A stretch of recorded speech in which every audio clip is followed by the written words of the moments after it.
In the last section, we built the first page of our application, and in the process, we learned about managing component state to re-render your UI. We looked at some lifecycle methods and why they would be useful. I did promise that we'd look at more lifecycle methods, but not in this section. The main component of this section will be React routing, to add navigation to our website. Right now, our web page consists of one page which generates photos from an array, such that we can remove these photos.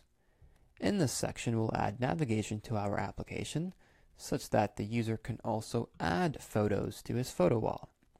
In doing so, it takes him to a new page on our web application. We'll be using React Router to navigate between these pages. To be more specific, we'll be using React Router to build a single-page application. Well, what is a single-page application? What do I mean by that? To understand what that is, let's first explain what isn't a single-page application.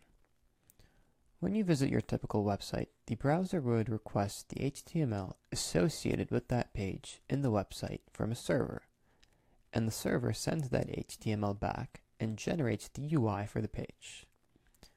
As you navigate through the website to visit another page, once again, the browser makes a new request to the server sends back a response in the form of HTML, and the browser generates the UI for the new page you just visited, so on and so forth. For every page you visit, the browser has to keep making requests to the server in order to generate the appropriate HTML. However, with the React Router, we can create a single-page web application. What is a single-page web application? Essentially, when you visit a single-page app, it downloads the entire contents all at once in a single request. By doing so, whenever the user navigates between different pages of our app, the browser already has access to all of the contents of your next page. It doesn't need to grab it from the server and refresh our page.